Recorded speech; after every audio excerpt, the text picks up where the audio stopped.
नमस्कार, आप देख रहे हैं स्टॉक्स फटाफट। मैं हूं आपके साथ प्रशांत पांडे।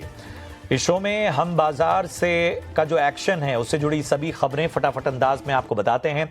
इस शो में आखिरी 2 घंटे के लिए बेहतरीन ट्रेडिंग आइडियाज जानने को आपको मिलती है। इसके अलावा निवेश के लिए मुनाफे का ऑप्शन भी आपके लिए हम लेकर आते हैं और फटाफट अंदाज में न्यूज मेकर स्टॉक्स के जरिए कहां पर आपको नजर रखनी है वो भी आपके सामने रखते हैं। लेकिन सबसे पहले बाजार की बड़ी बातों पर गौर कर लेते हैं। बाजार के बड़े संकेत इस वक्त क्या मिल रहे हैं वो जानना जरूरी है।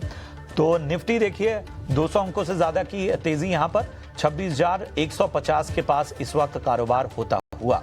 वहीं अगर बात करें बैंक निफ्टी की तो बैंक निफ्टी 540 अंक से ऊपर इस वक्त 560 अंकों की तेजी और लगभग 1% मजबूत 59,750 के पास इस वक्त नजर आता हुआ बैंक निफ्टी।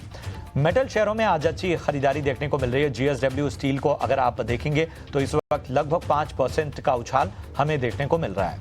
इसके अलावा ऑयल और गैस सेक्टर पर भी नजर रखनी होगी। ऑयल गैस शेयरों में तेजी है। गुजरात गैस 6% तक की तेजी यहां दिखाता हुआ। सरकारी बैंकों में भी आज उछाल देखने को मिल रहा है और यहां पर पीएसयू बैंक जो हैं वो अच्छे चल रहे हैं। पंजाब एंड सिंध बैंक देखिए यहां पर हमें लगभग 4.5% की उछाल देखने को मिल रही है।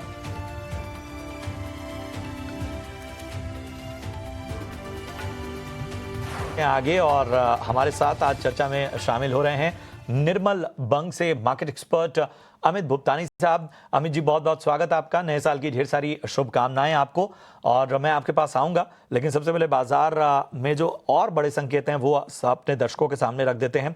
तो ब्रॉडर मार्केट में अगर हम देखें तो वहां क्या कुछ इस वक्त संकेत मिल रहे हैं। आप देख सकते हैं 1.25% मजबूत मिड कैप और स्मॉल कैप में भी मजबूती देखने को मिल रही है। लगभग 1% की मजबूती हम यहां पर देख पा रहे हैं। अगर हम बात करें निफ्टी के गेनर्स की तो आप देखेंगे Tata steel, JSW steel, SBI life, Reliance, Titan जैसे स्टॉक में 2 से 5% तक की तेजी हम देख पा रहे हैं। अगर गिरावट की बात करें निफ्टी 50 टॉप लूजर्स की तो आप देखिए Wipro, TCS, Bajaj finance, Infosys, tech Mahindra में लगभग आधे से 1% तक की गिरावट हमें देखने को मिल रही है। अगर हम एडवांस डिक्लाइन रेशियो आपके सामने लाएं तो आप देखेंगे आज एडवांसेस का पलड़ा भारी है। 2150 शेयर ऐसे हैं जो कि आज हरे निशान में है और 704 शेयर ऐसे हैं जो कि लाल निशान में कारोबार कर रहे हैं। तो ये मार्केट का मूड और माहौल आपके सामने हमने रखा। अब बढ़ते हैं अमित जी के पास। अमित जी बताइए, आखिरी के ये जो चंद घंटे हैं इसमें बाजार की रणनीति क्या रखनी चाहिए? निफ्टी और बैंक निफ्टी में किन लेवल्स का ध्यान रखना चाहिए? क्या स्ट्रेटजी रखनी चाहिए? Good afternoon. ओवरऑल हम देखें यहाँ से तो मार्केट में आज लोअर लेवल से एक अच्छी खासी तेजी बनते हुए देखने मिल रही है। इसके पीछे का रीजन हम देखें तो ओवरऑल जो हिसाब से रोल ओवर्स की पोजीशन बनते हुए देखने मिल रही है वो काफी अच्छी बनती हुई देखने मिल रही है। स्पेशली हम देखें तो बैंकिंग स्टॉक्स के जो रोल ओवर्स की पोजीशन बनते हुए देखने मिल रही है वो स्ट्रॉन्ग फ्रंट पे एडिशन होते हुए देखने मिल रही है। पिछले 3 से 6 महीने के एवरेज के नीचे यहाँ से रोल ओवर्स की पोजीशन निफ्टी और बैंक निफ्टी के आते हुए देखने मिल रही है।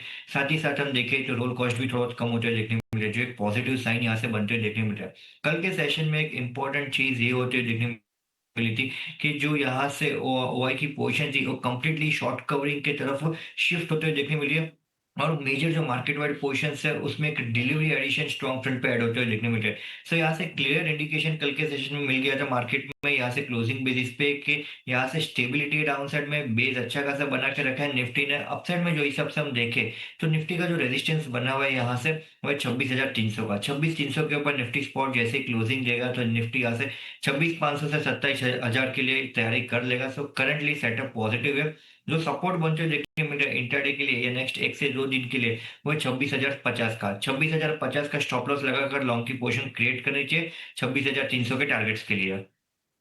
चलिए, तो यहां पर आपको जो रणनीति है वो साफ तौर पर अमित ने बताई। अमित, साथ ही साथ अपनी जो टॉप पिक है आज की जहां पर कमाई के मौके बन सकते हैं, जरा उसके बारे में बताइए। उसमें से 2 काउंटर रहेंगे। सबसे पहला जो काउंटर है वो यूपीएल। यूपीएल में हम देखें तो कंटिन्यूटी ऑफ मोमेंटम देखें तो हायर हाइस हायर लोज बनते हुए काउंटर में देखने मिले। साथ ही साथ पिछले 2 हफ्तों के अंदर ओआई की पोजीशन भी देखें तो ओआई की पोजीशन भी स्ट्रॉन्ग फ्रंट पे ऐड होते देखने मिल रही है। कल के सेशन में जो हम देखने देखा तो क्लोजिंग बेसिस पे यूपीएल में एक स्ट्रॉन्ग फ्रंट पे यहाँ से डिलीवरी एक्शन भी देखने मिले हैं। सो मुझे लग रहा है ओवरऑल जिस हिसाब से सेटअप यहाँ से डेरिवेटिव और टेक्निकल दोनों डेटा फ्रंट से बनते हुए देखने मिल रहे हैं वो हिसाब से लग रहा है कि आने वाले दिनों में मार्केट में यहाँ से यूपीएल में स्टॉक ये आउट परफॉर्म कर सकता है और मोमेंटम जैन सीरीज के लिए कंटिन्यूटी रह सकती है। सो लॉन्ग की पोजीशन क्रिएट करने की सलाह रहेगी। यहाँ से यूपीएल में डाउन साइड में जो सपोर्ट बनते हुए देखने मिल रहे हैं वो 775 है। 775 का स्टॉप लॉस लगाकर लॉन्ग की पोजीशन क्रिएट करनी है 820 के टारगेट्स के लिए। और जो सेकंड बाय कॉल है वो जेएमआर एयरपोर्ट। जेएमआर एयरपोर्ट ने भी हमने देखा है यहाँ से तो हायर लोस बनते हुए देखने मिल रहे हैं। काउंटर में डाउनवर्ड ट्रेंड लाइन का जो ब्रेकआउट आते हुए देखने मिल रहा है 105 के लेवल पे। जैसे 105 के ऊपर एक काउंटर स्टेबल हो रहा है तो वहां से काउंटर 115 से 120 की लेवल तैयारी कर लेगा। सो लॉन्ग की पोजीशन क्रिएट करनी चाहिए। जीएमआर एयरपोर्ट्स में स्टॉक 100 का स्टॉप लॉस रहेगा। अपसाइड में 112 से 115 का टारगेट रहेगा। जीएमआर एयरपोर्ट्स और यूपीएल यहां पर आपको खरीदारी की राय, लेवल्स का ध्यान रखिए और उस हिसाब से अपनी जो बाइंग स्ट्रेटजी है उसको आगे बढ़ाइए। चलिए अब फटाफट से बात करते हैं न्यूज मेकर स्टॉक्स की और सबसे पहले रडार पर लेकर आएंगे प्रीवी स्पेशलिटी केमिकल्स। खबर यह है कि इस स्टॉक में डिस्काउंट पर ब्लॉक डील हुई है। डील जो साइज है वो 700 करोड़ है और फ्लोर प्राइस 2835 से 2850 रुपए प्रति शेयर के बीच है। स्टॉक पर नेगेटिव इम्पैक्ट बहुत जबरदस्त हुआ है। आप इस वक्त देखिए लगभग 12% जो है वो स्टॉक इस वक्त टूटता हुआ और बाकी अगर हम देखें पिछले 5 ट्रेडिंग सेशन से भी तो लगभग 13.5% ये स्टॉक टूट चुका है। लगातार एक अंडर परफॉर्मेंस जारी है। पिछले 1 महीने में भी हमने देखा कि स्टॉक पर एक प्रेशर जरूर बना है। इन सारे पहलुओं को देखते हुए और ये जो न्यूज़ ब्लॉक डील वाली आई है वो सारी चीज़ों को अगर हम फैक्टर इन करें तो प्रीवी स्पेशलिटी केमिकल पे अमित जी आपकी क्या राय होगी, क्या नजरिया होगा? करंटली हम देखें यहाँ से तो पिछले 1 महीने के अंदर काउंटर में एक सेल ऑफ देखने मिला। आज के दिन में स्पेशली हम देखें तो मेजरली यहाँ से एक ब्रेकडाउन आता देखने मिला। बट अभी भी हम देखें यहाँ से तो सपोर्ट्स यहाँ से पोजीशन होल्ड करके रख रहा है। डाउन साइड में जो लेवल्स बने हुए वो है 2720 के। 2720 के लेवल जब तक ब्रेक नहीं हो रहे तब तक कोई मेजर यहाँ से नई शॉर्ट की पोजीशन क्रिएट करने की सलाह नहीं रहेगी। जो सेकंड लेग ऑफ सेलिंग हमें देखने मिलेगा वो 2720 के नीचे देखने मिलेगा। तो अगर जिनके पास लॉन्ग की पोजीशन है होल्ड करके रखे 2720 के सपोर्ट के साथ। अपसाइड में हम देखें यहाँ से तो 2940 का एक ब्रेकआउट लेवल है। 2940 के ऊपर एक काउंटर जैसे निकल रहा है उसके बाद वापस एक बाइंग स्टेबिलिटी और बाइंग मोमेंटम देखने मिल सकते हैं। So currently no trade zone है बट लॉन्ग की पोजीशन होल्ड रखनी चाहिए 2720 के स्टॉप लॉस के साथ। तो यहां पर आपको विशेष रणनीति प्रीवी स्पेशलिटी केमिकल्स पे संभल कर बनानी होगी। राइट्स अगला हमारा न्यूज मेकर स्टॉक है। दरअसल राइट्स को जिम्बाब्वे की कंपनी बरहार्ड डेवलपमेंट से ऑर्डर मिला है। बरहार्ड डेवलपमेंट से इस कंपनी को 32.5 करोड़ का ऑर्डर मिला है। डीजल इलेक्ट्रिक लोकोमोटिव सप्लाई के लिए ये ऑर्डर जो है वो राइट्स ने हासिल किए हैं। इस वजह से 3.5% चलता हुआ इस वक्त राइट्स का शेयर पिछले 5 ट्रेडिंग सेक्शन से एक दायरे में ही नजर आ रहा था और हमने देखा था कि जिन स्तरों पर अभी फिलहाल है वहां से ही जो है वो टूटता हुआ नजर आया था। 1 महीने से भी जो मोमेंटम था वो कोई ऐसा एक्शन वाला मोमेंटम नहीं था, लेकिन आज की जो तेजी है वो थोड़ा अट्रैक्ट जरूर कर रही है। एक बार फिर 245-246 वाले स्तर पर पहुंचता हुआ राइट्स का शेयर। अमित जी बताइए क्या रणनीति रखी जाए राइट्स के शेयर में? 400 के लेवल्स अच्छे खासे काउंटर डिट्रेस हुए डाउन साइड के लेवल्स पे। अपसाइड में अभी भी कंफर्मेशन के लिए हमें थोड़ा वेट करना चाहिए। 254 के लेवल के ऊपर की क्लोजिंग बहुत ही जरूरी है। 254 के ऊपर क्लोजिंग आ रही है उसके बाद कंफर्मेशन मिल जाएगा काउंटर में एक मोमेंटम गेन करने के लिए। सो लॉन्ग की पोजीशन अगर क्रिएट करनी है तो 254 के क्लोजिंग के ऊपर ही करनी चाहिए। वहां से जो नेक्स्ट लेवल इनिशिएट होते हुए देखने मिल रहे हैं वो डायरेक्टली 275 से 280 के लेवल दिख रहे हैं। 254 वाला लेवल जो है वो कंफर्मेशन का लेवल है। वो लेवल अगर क्रॉस होता है तो 274-75 तक के लक्ष्य, ऊपर तक के लक्ष्य आपको देखने को मिल सकते हैं राइट्स में। तो वेट एंड वॉच 254 के स्तर का कंफर्मेशन का वेट कीजिए। ओरिएंट टेक अब अगला जो है वो स्टॉक अपने रडार पर लेकर आते हैं। दरअसल कंपनी 1:10 के रेशियो में बोनस शेयर जारी करेगी। बोनस इशू के लिए रिकॉर्ड डेट 5 जनवरी तय की गई है और इसके बाद से एक कैस्पर रॉकेट वाली रफ्तार ओरिएंट टेक्नो में नजर आई है। 16.5% ये स्टॉक इस वक्त कारोबार करता हुआ, जी हां, जबरदस्त उछाल ओरिएंट टेक के शेयर में हमें इस वक्त देखने को मिल रही है और इस वजह से बहुत ही जबरदस्त उछाल ने इस स्टॉक को अट्रैक्टिव बना दिया है। पिछले 5 ट्रेडिंग सेशन में 34.5% चला है ये स्टॉक और इस वजह से अगर हम पिछले 5 ट्रेडिंग सेशन की चाल और आज की चाल को मिला दें तो अपने आप में ये रैली जबरदस्त दिख रही है। बताइए अमित जी, ओरिएंट टेक का क्या इस तेजी के ट्रेंड की सवारी की जाए या आपको लगता है कि जबरदस्त रैली में थोड़ा सा अब जो है वो संभलना होगा?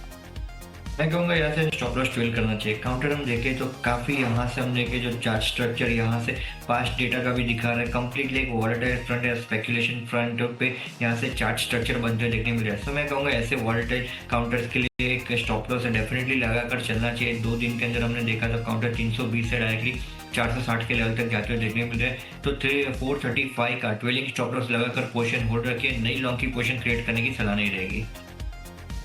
तो आपको कहीं ना कहीं ट्रेलिंग स्टॉप लॉस के साथ इसको ट्रैक करना होगा, नई पोजीशन फिलहाल बनाने से बचें। बढ़ते हैं आगे। अगला जो न्यूज मेकर स्टॉक है वो है जाइडस वेलनेस। दरअसल ब्रोकरेज बुलिश नजर आ रहे हैं, खासतौर पे दिग्गज ब्रोकरेज हाउस मोतीलाल ओसवाल ने कवरेज शुरू की है और बाई की रेटिंग दी है, लक्ष्य बढ़ाकर 575 तक का दे दिया है। तो इसकी वजह से हम देख रहे हैं कि लगभग 9% का जो ये गेन है ये लगातार जाइडस वेलनेस सस्टेन किया हुआ है और एक कंसिस्टेंसी कहीं ना कहीं नजर आ रही है। अमित जी, अगर हम जाइडस वेलनेस को थोड़ा सा लॉन्गर फ्रेम में देखें तो ठीक ठाक रिटर्न इसने दिया है, 16.5% से ज्यादा चला है ये स्टॉक का और आज की तेजी तो जबरदस्त है। किस तरह से प्ले आउट किया जाए जाइडस वेलनेस को? अगर हम लॉन्गर टाइम फ्रेम से हम देखें यहाँ से तो काउंटर में जो ब्रेकआउट बन रहा है, जहाँ से एक बड़ी तेजी हमें देखने मिलेगी वो 478 के लेवल पे। 478 के ऊपर एक काउंटर जैसे ही क्लोज देगा तो वहाँ से एक काउंटर डायरेक्टली 580 से 640 के रेंज के लिए तैयारी कर लेगा। सो ओवरऑल सेटअप हम देखें यहाँ से तो कप एंड हैंडल फॉर्मेशन भी बनते हुए देखने मिले, जिसका ब्रेकआउट का यहाँ से कंफर्मेशन है 478 के लेवल के लिए। बट यहाँ से अगर शॉर्ट टर्म व्यू भी बनाना है तो मैं कहूँगा लॉन्ग की पोजीशन क्रिएट कर सकते। ओवरऑल सेटअप पॉजिटिव लग रहा है। डाउन साइड में 430 का स्टॉप लॉस लगाकर होल्ड रखनी चाहिए और नई लॉन्ग की पोजीशन भी 430 का स्टॉप लॉस लगाकर कर सकते। जैसे काउंटर 478 के ऊपर क्लोजिंग दे रहा है तो उसके बाद वॉल्यूम एडिशन भी कर सकते हैं। ठीक है, तो लेवल्स का ध्यान रखिए और 430 जो है वो बहुत ही अहम स्तर है, उस हिसाब से आपको इस स्टॉक को ट्रैक करना होगा। बहरहाल न्यूज मेकर स्टॉक्स को यहाँ पर थोड़ा सा ब्रेक देना होगा और बढ़ेंगे अब गोल्ड और सिल्वर की जबरदस्त रैली की तरफ। सोने चांदी में जो गिरावट हमें देखने को मिली थी सोमवार की, अब उसके बाद अब बहार नजर आ रही है।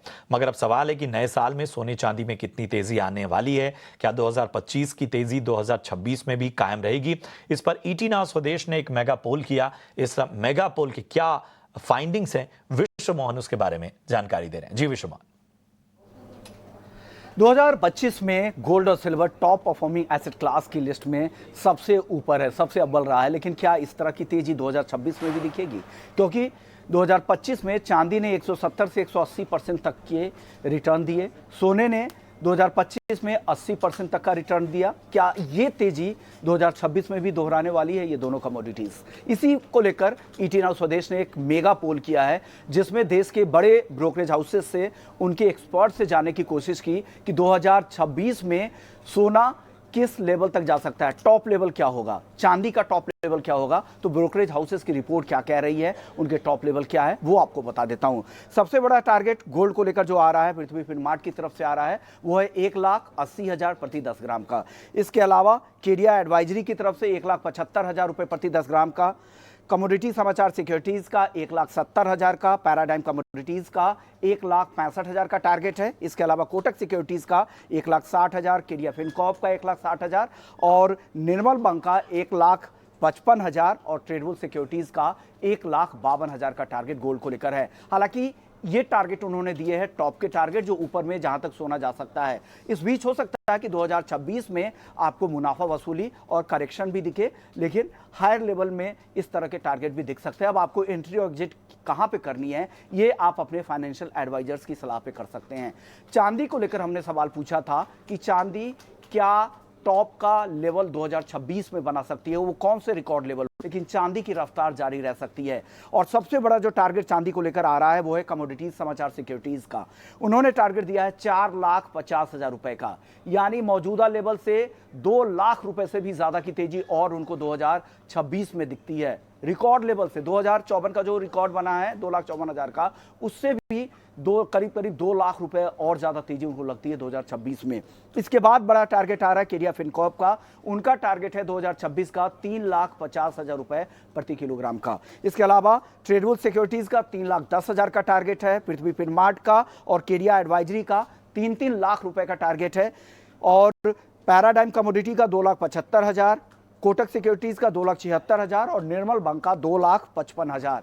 यानी 50% ब्रोकरेज हाउस देश के ऐसे हैं जिनको लगता है 3 लाख या 3 लाख से ज्यादा 2026 में चांदी जा सकती है। लेकिन इन टारगेट के पीछे एक कहानी ये भी है कि चांदी काफी ज्यादा चल चुकी है, तो सतर्क रहिए, एंट्री आपको लोअर लेवल पे ही करना है। ये सलाह सारे एक्सपर्ट्स की तरफ से दी जा रही है। फोमो में ना फंसे, पूरा वेट करें, हो सकता है आपको 2 लाख रुपए के नीचे भी एंट्री का मौका मिले, इसका ध्यान रखिएगा। फिर आप अपने रिवॉर्ड को बेहतर कर सकते हैं और रिस्क को कम कर सकते हैं, और उम्मीद करते हैं नए साल में भी सोने और चांदी आपके लिए खुशहाली लेकर आए और आपको माला माल बनाए। Thank you. शुक्रिया करेंगे विश्व मोहन आपका इस अहम जानकारी के लिए। बहरहाल यहां रुकेंगे एक छोटे से ब्रेक के लिए, फौरन हाजिर होते हैं।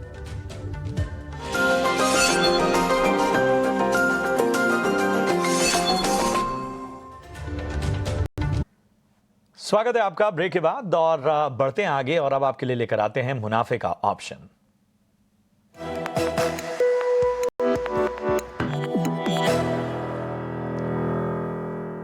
और हमारे साथ चॉइस इक्विटी ब्रोकिंग के कुणाल परार जुड़ चुके हैं। कुणाल, बहुत बहुत स्वागत है आपका। प्रशांत बात कर रहा हूं, बताइए ऑप्शन की रणनीति आज के लिए क्या होगी? Good morning. और एक अच्छी खासी तेजी आज हमें मार्केट में देखने को मिल रही है, और इसको देख के एक स्टॉक का नाम याद आ रहा है। स्टॉक का नाम है टाइटन, ऑल टाइम हाई पे आ चुका है और आज भी अच्छी खासी रैली हमें टाइटन में देखने को मिल रही है। सो टाइटन पे फोकस करके चलने की सलाह रहेगी। टाइटन का 4,040 का जो कॉल ऑप्शन है जो फिलहाल चल रहा है 102 के अराउंड 26 जैन का, वो खरीदारी करके चलने की सलाह रहेगी। लोअर लेवल पे 80 रुपए का हम कैसे मेंटेन करके चलेंगे, टारगेट की बात कर लेते हैं तो सबसे पहला टारगेट 119 का होगा, एंड 119 जैसे ही ब्रेक होगा कि आपको 146 तक के लेवल दिखाने के लिए रेडी हो जाएगा। मैक्सिमम लॉस जो यहाँ पे हो सकता है वो 3,850 है, 3,850, और जो मैक्सिमम प्रॉफिट यहाँ पे हो सकता है वो 7,700 का। तो टाइटन पे फिलहाल एक अच्छी खासी मोमेंटम है, तो 4,040 का कॉल यहाँ पे बाय करके चलने की सलाह रहेगी। शुक्रिया करेंगे कुणाल आपका इस अहम रणनीति के लिए। तो कुणाल की राय में टाइटन ऑप्शन की कॉल 4,040 की कॉल ऑप्शन जनवरी सीरीज की आपको 102 रुपए के प्रीमियम पर बाय करनी है। यहाँ पर स्टॉप लॉस 80 का, टारगेट 119 यानी 119, और दूसरा जो टारगेट है वो 146 आपको रखना है। मैक्स लॉस जो है 3850 तक का हो सकता है, और अधिकतम जो मुनाफा है वो 7,700 तक का नजर आ सकता है। इसके साथ ही सेबी का स्टैंडर्ड रिस्क डिस्क्लोजर क्या कहता है वो भी आपके सामने लाते हैं। सेबी का स्टैंडर्ड रिस्क डिस्क्लोजर कहता है कि फ्यूचर और ऑप्शन ट्रेडिंग में जोखिम बहुत है, रिस्क बहुत है, सोच समझ कर ट्रेडिंग इनिशिएट करें, अपने फाइनेंशियल एडवाइजर की सलाह जरूर लें। चलिए एक बार फिर से लौटते हैं खासतौर पे अपने जो न्यूज़ मेकर स्टॉक्स हैं उनकी तरफ, और अपोलो माइक्रो को जरा अपने रडार पर ले आते हैं।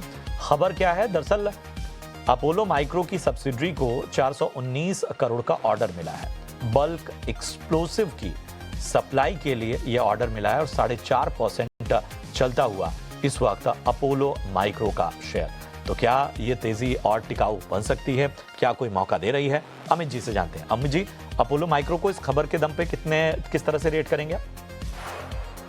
काउंटर ओपन होते हमने देखा तो वॉल्यूम एडिशन कंटिन्यूसली हमें देखने मिल रही है। जो हिसाब से सेटअप बन रहा है, रिस्क रिवॉर्ड फेवरेबल जोन में आते हुए देखने मिल रहे हैं, लॉन्ग की पोजीशन क्रिएट कर सकते हैं। वीकली क्लोजिंग है काउंटर का जैसे 282 के ऊपर देते हैं तो वहां से गोल्डन रेशियो का ब्रेकआउट भी आते हुए देखने मिलेगा फिबोनाची का, जहां से काउंटर डायरेक्टली 340 के लेवल तक भी स्ट्रेच हो सकते हैं। सो लॉन्ग की पोजीशन क्रिएट कर सकते हैं। जैसे 282 का ब्रेकआउट आ रहा है तो वहां से मोमेंटम और पिकअप होते हुए हमें देखने मिलेगा।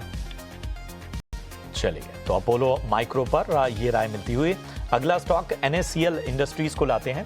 राइट्स इशू के जरिए फंड जुटाने पर बोर्ड विचार करने वाला है, और इस वजह से लगभग 3% NACL इंडस्ट्रीज में भी तेजी देखने को मिल रही है। फटाफट से अमित जी से जानते हैं NACL पर उनकी स्ट्रेटजी। अमित जी बताइए, NACL को कैसे यहाँ पर आगे लेकर चला जाए? करंट एनएससीएल के ऊपर हम बात करें तो काउंटर ट्रेड टू ट्रेड में चलते हुए देखने मिल रहे हैं। मैं कहूँगा यहाँ से वेट एंड वॉच करना चाहिए कोई फर्दर क्लियरेंस के लिए। जब तक यहाँ से ट्रेड टू ट्रेड में से काउंटर बाहर नहीं आ रहा है तब तक थोड़ा वेट एंड वॉच करना चाहिए, क्योंकि वॉल्यूम फ्रंट पे भी हम देखें यहाँ से तो इलिक्विडिटी थोड़ी बहुत हमें काउंटर में देखने मिल रही है। तो वेट एंड वॉच की रणनीति फिलहाल एनएससीएल इंडस्ट्रीज में। आज की अहम खबर तो ये भी है कि जो फूड डिलीवरी गिग वर्कर्स हैं उन्होंने जो है हड़ताल का ऐलान किया। हालांकि इस बीच खबरें ये आ रही हैं कि बड़े प्लेयर्स ने शायद कुछ इंसेंटिव बढ़ाने का ऐलान किया है। लेट्स सी कि ये चीज़ें कैसे वर्कआउट होती हैं, लेकिन उसका इम्पैक्ट जो है वो साफ तौर पर देखने को मिला। स्विगी 1% तक इस वक्त टूटता हुआ। हड़ताल को लेकर अभी भी हमें कॉन्फर्मेशन का इंतजार है कि हड़ताल चलती रहेगी या इस हड़ताल में इंसेंटिव बढ़ाने के बाद किस तरह की नरमी आएगी, लेकिन इम्पैक्ट तो दिख रहा है। स्विगी को कैसे देख रहे हैं, क्या करना चाहिए? हालांकि जाहिर सी बात है कि हमें ये मानना पड़ेगा कि ये एक कई मोमेंट्री इम्पैक्ट ज़रूर है स्विगी के स्टॉक पे, लेकिन ओवरऑल बाकी पैरामीटर्स पे भी किस तरह से देखा जाए। करंट में मेरे प्रेशर में काउंटर पे देखते हुए नहीं मिल रहा है। करंट बेसिस के हिसाब से लग रहा है कि कोई एक्शन यहाँ से स्पेसिफिक फ्रंट पे आते हुए देखने नहीं मिल रहा है। वेट एंड वॉच करने की सलाह रहेगी। काउंटर और थोड़े दिन यहाँ से लग रहा है रेंज बाउंड चलते हुए देखने मिल सकता है। काउंटर का जो मेजर सपोर्ट है 380 का, जब तक 380 के नीचे काउंटर में कोई क्लोजिंग नहीं आ रही तब तक कोई यहाँ से डरने की जरूरत नहीं है। 380 के नीचे अगर क्लोजिंग आ रही है तो मैं कहूँगा वहाँ से प्रेशर बढ़ते हुए देखने मिल सकते हैं और वहाँ से फ्रेश शॉर्ट की पोजीशन क्रिएट हो सकती है। बट करंट सिनेरियो से लग रहा है नो ट्रेड जोन है, काउंटर रेंज बाउंड रह सकता है। नो ट्रेड जोन फिलहाल, और इन सब के बीच में फिलहाल एक प्रेशर जरूर नजर आता हुआ। अमित जी बहुत बहुत शुक्रिया। कमाई के ढेर सारे मौके आपने बताए, अपनी टॉपिक भी बताई और बाजार पर रणनीति भी आपने शेयर की हमारे दर्शकों के साथ। उसका बहुत बहुत धन्यवाद। आपको नए साल की ढेर सारी शुभकामनाएं। चलिए इसी के साथ आज के शो में इतना ही, दीजिए इजाजत। लेकिन ब्रेक के उस पार कॉर्पोरेट कनेक्शन आपके लिए लेकर आएंगे, बने रहे हमारे साथ। और यहाँ जाने से पहले आपको एक जानकारी भी अहम दे देते हैं। महीने की शुरुआत में अक्सर बड़े बड़े पैसों के काम होते हैं, जैसे सैलरी आती है, बिल भरने होते हैं, खर्चों की प्लानिंग होती है। लेकिन जिस तरह हम अपने खर्चों की प्लानिंग करते हैं उसी तरह अपने इन्वेस्टमेंट की प्लानिंग जरूरी है। इसी आदत को बढ़ावा देने के लिए एसबीआई म्यूचुअल फंड और टाइम्स नेटवर्क मिलकर एक खास राष्ट्रीय इन्वेस्टर अवेयरनेस पहल शुरू कर रहे हैं। इसका नाम है भारत निवेश बेहतर कर। पहल का मकसद भारतीयों को में लगातार निवेश करने की आदत को प्रोत्साहित करना है ताकि वो अपना आर्थिक भविष्य सुरक्षित कर सकें।